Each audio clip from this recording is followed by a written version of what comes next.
La gratuité de la maternité et des soins des nouveaux-nés lancée ce mardi par le chef de l'État Félix Tshisekedi. Cette action rentre dans le cadre de la mise en œuvre de la couverture santé universelle. Et puis, premier sommet africain sur le climat, l'heure est aux engagements. Les Émirats arabes unis promettent 4,5 milliards de dollars américains d'investissement pour les énergies renouvelables en Afrique. Vous aurez tous les détails dans ce journal. Voilà, c'est la grande édition sur Géopolis Télévision. Mesdames et messieurs, bonsoir et bienvenue. Le président Félix Tshisekedi a lancé ce mardi à l'hôpital militaire du camp Tchachi la gratuité de la maternité des soins du nouveau, la maternité et des soins du nouveau-né. Ce programme est le premier paquet de soins de la mise en œuvre de la couverture santé universelle en RDC. Le chef de l'État a souligné la nécessité par ce programme de lutter contre la mortalité maternelle et infantile, donc que nos mères ne perdent plus la vie en donnant la vie, a-t-il indiqué dans ce mot lors de la cérémonie. Nous reviendrons sur cette information avec force détail prochainement. Au deuxième jour du sommet africain pour le climat qui se tient du 4 au 6 septembre au Kenya, le Premier ministre congolais Sama Lukonde a, au nom du président de la République, donné la position de la RDC par rapport aux questions soulevées à cette rencontre internationale. Il a plaidé pour l'accès équitable au financement pour l'Afrique, pour des projets communs sur les énergies renouvelables, mais aussi pour la mise en place de la nouvelle économie du climat axée sur la restauration des forêts, entre autres. Suivez Sama Lukonde dans cet extrait. Ce sommet offre à mon pays l'opportunité de répondre aux attentes que le monde se fait sur la problématique du climat. Comme on ne cessera jamais de le dire, la République démocratique du Congo se présente dans ce contexte comme un pays solution.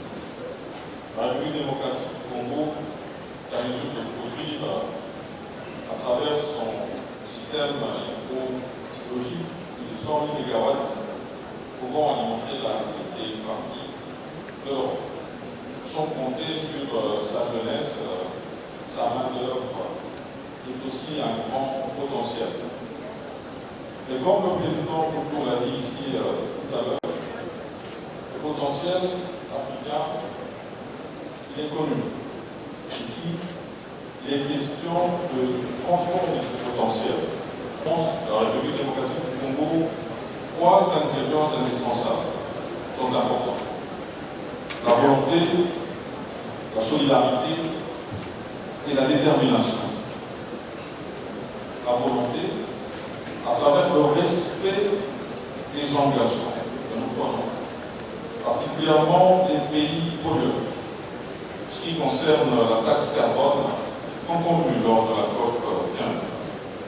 La volonté sur les financements innovants, des économies vertes, telles qu'échangées lors du sommet de Paris dernier. La volonté sur les investissements sur l'énergie, le développement des chaînes de valeur ici en Afrique, et cela avec une réponse à l'emploi. On va changer de chapitre. Crimes contre l'humanité, destruction méchante, incitation des militaires à commettre des actes contraires au devoir et à la discipline. Ce sont là les charges retenues contre les militaires de la garde républicaine impliqués dans les massacres des adeptes de la secte foi naturelle judaïque messianique Ouazalendo.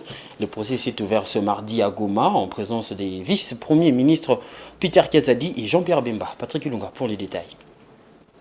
Selon le ministère public, les 6 militaires poursuivis se sont concertés pour commettre leur forfait, mais leurs agissements ont été mis en œuvre de leur propre initiative.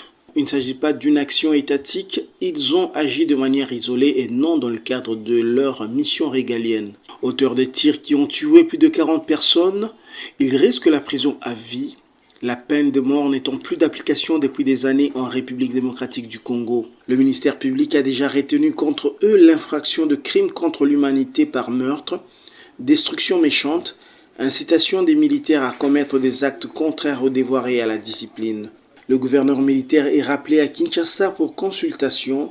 Les membres du gouvernement en mission au Nord Kivu ont déjà fait savoir que l'exécutif prendra en charge les frais des obsèques de toutes les victimes tombées le 30 août dernier, y compris le policier, mort lapidé par les adeptes survoltés. Le gouvernement congolais a également annoncé la libération de tous les membres du mouvement citoyen interpellés lors de la manifestation. Voilà, dans le même registre initialement prévu pour fin 2024, le processus de retrait de la MONUSCO en RDC est ramené pour décembre 2023, une décision prise par le gouvernement congolais. Ce dernier déplore l'inefficacité de la MONUSCO à pacifier le pays, une décision saluée par la nouvelle société civile congolaise qui, pour elle, la présence de la MONUSCO égale à son absence. Écoutez Jonas Tchombela au téléphone de Patience Lokeke. On doit partir. Elle est sur notre sol plus de 20 ans avec plus de 17 000 personnes. Aucun résultat. La guerre, ils sont venus en pleine guerre, ils rentrent en pleine guerre. On ne voit pas la raison de leur existence sur notre sol comme s'ils sécurisaient le Congolais. Ils sont même devenus complices de ceux qui déstabilisent le Congo. Les rapports établissent très clairement que le Rwanda nous agresse et leurs chefs disent que les terroristes du M23 ont des armes très sophistiquées. Donc, nous ne voyons même pas les raisons d'être dans notre pays parce qu'ils ne contribuent à rien. Ce n'est que compter des massacres, des villages brûlés, des femmes violées. Donc, pour nous, la MONUSCO, ils sont venus dans le business et puis ça n'a rien à faire avec la paix, quoi. C'est un échec puissant. Et normalement, si on était sérieux, il devait demander pardon au peuple congolais. Nous sommes venus en pleine guerre et nous repartons en pleine guerre. On laisse le pays tel qu'il est là. Donc leur présence est égale comme s'ils étaient absents, quoi. Donc pour nous, nous pensons que le moment est venu pour qu'ils puissent battre. Voilà, autre chose dans ce journal. Ils étaient en vogue dans la presse, compte tenu d'un rapport attribué à l'ANR retraçant les circonstances de la mort de Chérubin Okende et signalant l'implication des renseignements militaires. Le gouvernement de la République promet une protestation vigoureuse et parle d'une manipulation car le document est faux selon Kinshasa. Suivez le porte-parole du gouvernement, Patrick Mouyaya. Lorsque vous regardez ces fameux rapports, quand vous commencez simplement à en faire la lecture, parce que hier nous avions parlé justement des fake news, etc., regardez déjà dans l'entête sécurité intérieure, il n'y a même pas eux à la fin. Pour donner un exemple, je pense que le ministère de l'Intérieur, mon collègue de l'Intérieur, qui a en charge la collaboration avec les services, va protester vigoureusement. Parce qu'on aurait voulu, moi je suis ministre de la Communication et des Médias, nous sommes disponibles, on aurait voulu que RFI ou Jeune Afrique nous appellent pour nous dire, Monsieur le ministre, vous pensez quoi de ces rapports ? On aurait donné des réponses. À défaut de nous joindre, on aurait pu contacter l'ANR ou les ministères de l'Intérieur pour... C'est justement ça le travail que nous avons appris à l'IFACI, confronter les sources. Et donc aujourd'hui, je parle sans peur d'être contredit, les confrères ont été manipulés. Et c'est tellement nauséabond, cette manipulation, qu'il y a une volonté délibérée de discréditer une enquête en cours. Parce que ce n'est pas du devoir du gouvernement de parler des questions de la justice dont on n'a pas le détail, mais vous avez vu que de manière transparente, depuis les débuts de ces crimes, qui nous a tous touchés dans notre fort intérieur, parce que le ministre Chérubin, pour moi, c'était un aîné, avant même que nous soyons au gouvernement, et donc nous sommes tous affligés, nous partageons la peine de sa famille. Et donc, il y avait des enquêteurs belges, sud-africains, du Bureau conjoint des Nations Unies, des experts congolais. Il y a eu 5 ou 6 équipes qui ont travaillé activement autour du parquet pour faire la lumière sur ces procès. Alors, s'il y a des gens qui ont un rapport et qui ont déjà les verdicts, pourquoi n'ont-ils pas versé, nous les disions ici, tous ces éléments au niveau du parquet ? Ouverture des voies de passage à Gelem, l'une des résidences de l'ancien président de la République, Joseph Kabila Kabongé. Le gouvernement de la République donne son point de vue. Selon le ministre Mouyaya, devant la presse, on peut passer devant la résidence de tout le monde, comme on le fait déjà devant le bureau du président de la République, devant le palais de la Nation. Suivez.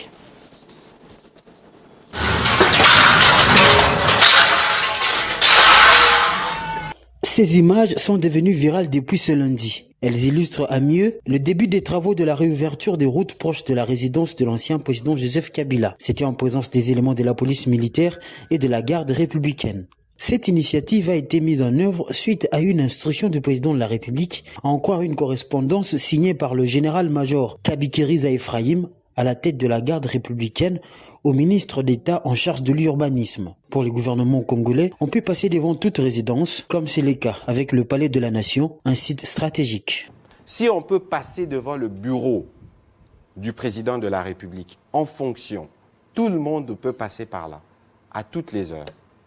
Pourquoi ne peut-on pas passer devant la résidence? Encore, je parle sous réserve, parce que je ne suis pas spécialiste en urbanisme. Mais je présume que mon collègue Pius Mwabilou doit avoir pris toutes les précautions d'usage pour autoriser quelque chose de ce genre. Alors l'exhortation, c'est qu'il faut aller à la source. J'ai vu Yves Abdallah aller sur terrain, j'ai vu son reportage, je lui ai demandé de faire davantage. Comme ça, vous pouvez venir mieux nous édifier. Vous pouvez prendre des témoignages de ceux qui ont toujours vécu dans ces quartiers-là pour être sûr que nous ne racontons pas des histoires sous des prismes politiciens. Et donc, si aujourd'hui, nous tous, nous pouvons circuler devant le Palais de la Nation, qui est un des sites stratégiques, il faut considérer que si cela ne gêne pas la conduite ou les différents aménagements, on peut passer devant la résidence de tout le monde. Pour les comptes de la famille Kabila, tout en déplorant cette situation, il signale qu'il y a certains dignitaires du régime au pouvoir qui ont acquis des terrains attenant ces résidences de président honoraires et veulent ouvrir des voies pour permettre l'accès à leur résidence.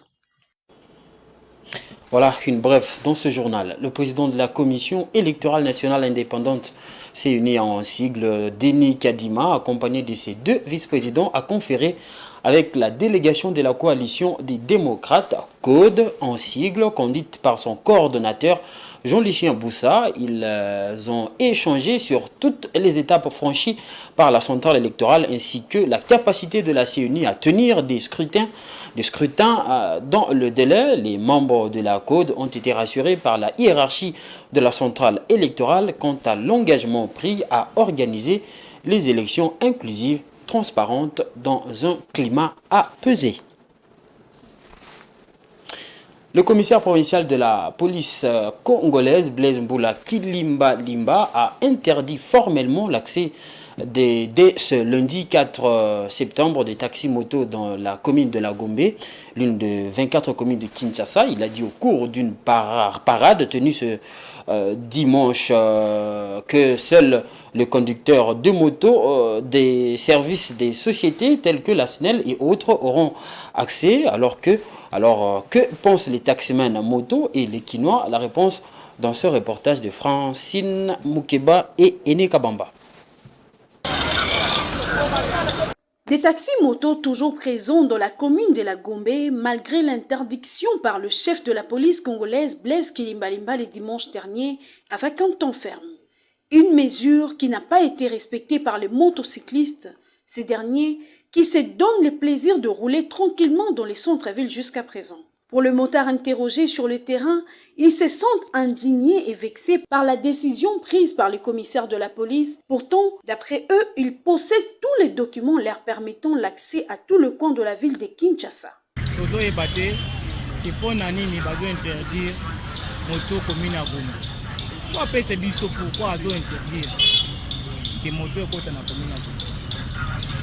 Na ba plaque oyo batekeli biso na ba plaque batekeli biso eza pona tukini ba mikanda oyo batekeli biso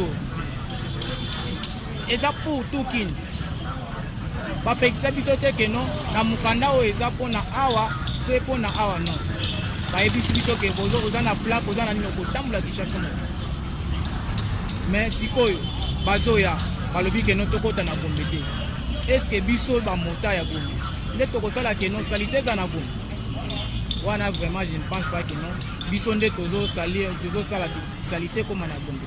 Par ailleurs, les passants interrogés et pour la décision du commissaire de la police et demandent des sanctions pour les récalcitrants. Et par rapport à cela, les motards ne sont là que pour observer les instructions lancées par les autorités de la place. Ça va de leur intérêt. Nul n'est au-dessus de la loi. Tout le monde est tenu à observer les prescriptions de la loi. Alors si le numéro 1 a agi ainsi, ce n'est pas par hasard. Il est sur les prescrits de la loi. Alors les motards sont tenus à observer la faute de cela et ils vont sortir à la rigueur de la loi. Nul n'est au-dessus de la loi, dit-on. Une instruction, une loi donnée doit se faire respecter.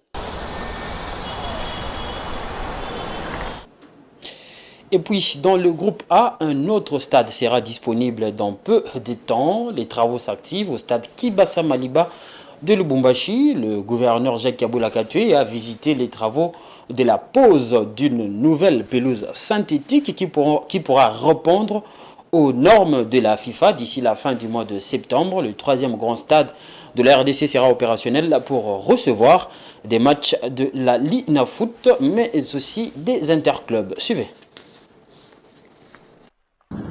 Ce n'est plus qu'une question de temps. L'aire de jeu du stade omnisport Kibasa Maliba de la Kenya sera dotée d'une nouvelle pelouse synthétique répondant aux normes de la Confédération africaine de football. Le gouverneur Jacques Kabula Katoué, qu'accompagnait ses ministres de l'Intérieur, Héritier Kyungu, des infrastructures, Eric Sakouye Malukwesa, et de la commissaire provinciale au sport, Pauline Igwabi, est allé se rendre compte de l'effectivité des travaux qui ne vont durer que 2 semaines, selon l'entrepreneur. Jacques Kabula Katoué a suivi les explications sur les déroulements des travaux qui ont commencé par la pose des supports de la pelouse. Le gouverneur tient à achever complètement la rénovation de ce complexe sportif en perspective des interclubs de la CAF après homologation. Cette descente du terrain du gouverneur Jacques Kabula Katoué a eu comme point de chute l'avenue circulaire de la commune Kenya. Ici, le premier Deo Katongé s'est imprégné de l'évolution des travaux de réhabilitation de cette avenue, travaux exécutés par la société CCSC sous la supervision de l'OVD. Il s'agit de la matérialisation du programme du gouvernement provincial qui consiste à réhabiliter 150 km de routes à travers la province du Haut-Katanga. Mesdames et messieurs, on va faire place à la page internationale.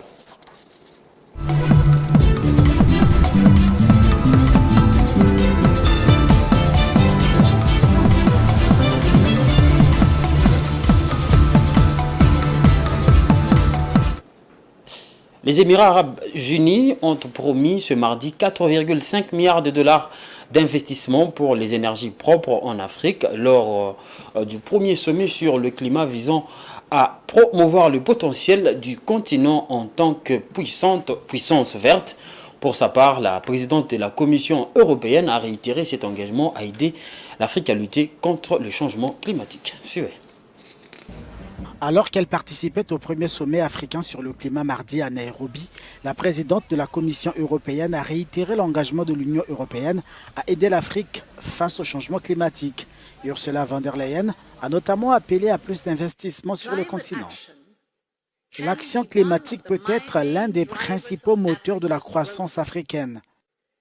Mais pour cela, l'Afrique a besoin d'investissements massifs et l'Europe veut être votre partenaire, veut être un partenaire pour combler ce déficit d'investissement. La présidente de la Commission européenne plaide aussi pour la création des chaînes de valeur dans le cadre des opportunités gagnant-gagnant. Nous ne sommes pas seulement intéressés par l'extraction des ressources. Nous voulons nous associer à vous pour créer des chaînes de valeur locales, pour créer de bons emplois ici en Afrique. Nous voulons partager avec vous la technologie européenne. Nous voulons investir dans les compétences des travailleurs locaux. C'est essentiel pour les jeunes, car plus vous serez fort en tant que fournisseur, plus l'Europe diversifiera ses chaînes d'approvisionnement vers l'Afrique et plus nous réduirons les risques pour nos économies respectives. C'est clairement gagnant-gagnant. Le premier sommet africain sur le climat a débuté lundi au Kenya. L'Afrique paie le prix fort du changement climatique dont elle n'est en réalité pas responsable.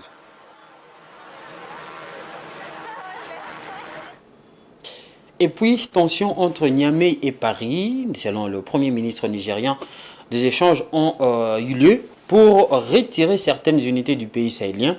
Paris jetait jusqu'ici l'idée d'un départ d'ici quelques 1500 soldats déployés dans 3 bases. Suivez. Elles sont dans une position d'illégalité. Elles, ce sont les forces françaises. Devant la presse, le Premier ministre nigérien nommé par la junte ne mâche pas ses mots envers l'ancienne puissance coloniale et son ambassadeur, qui aurait refusé de répondre à une invitation. C'est un comportement de mépris et cela n'est pas acceptable. Et nous attendons simplement que ce partenaire non, on va dire, non valable quitte notre pays le plus rapidement possible. Sylvain Ité, persona non grata, tout comme les militaires français. Un sentiment largement partagé par la rue.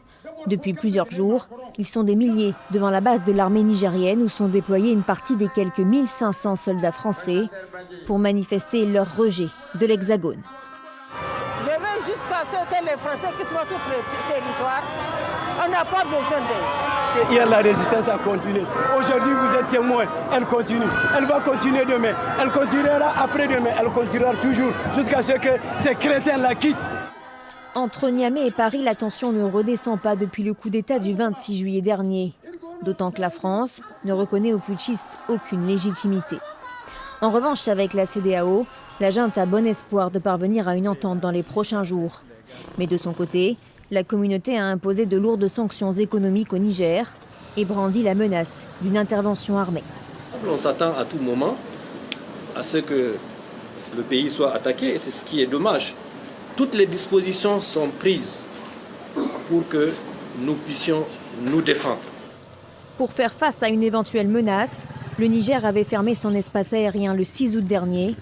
Il a rouvert ce lundi. Voilà, c'est la fin de ce journal. Mais avant de nous séparer, je vous rappelle les différents titres. La gratuité de la maternité et des soins des nouveau-nés lancée ce mardi par le chef de l'État, cette action rentre dans le cadre de la mise en œuvre de la couverture santé universelle. Et puis, premier sommet africain sur le climat, l'heure est aux engagements. Les Émirats arabes unis promettent 4,5 milliards de dollars américains d'investissement pour les énergies renouvelables en Afrique. Vous avez suivi tous les détails dans ce journal. Voilà, ça n'est complètement fini pour ce journal. Mesdames et messieurs, merci de l'avoir suivi et restez branchés sur le programme des Géopolise Télévision.